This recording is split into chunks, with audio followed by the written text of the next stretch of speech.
పండ్ల కొనుగోలు సంత మొదలైనప్పటి నుంచే అధికారులను చెప్పడం జరిగింది.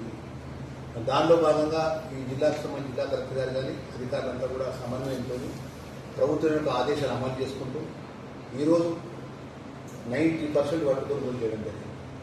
నేను మీ ద్వారా మర్యాద చేసుకున్నది అంటే ఆ మిగిలినటువంటి 10% వడ్లు కూడా సెంటర్ల కాడ మిగిలిపోయినట్లు వర్ధాన్యం ఉంది.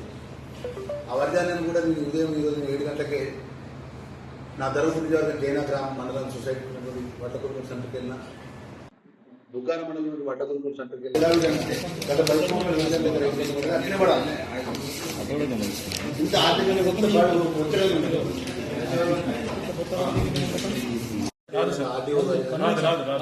ఈ ప్రభుత్వం అమలు చేయాలని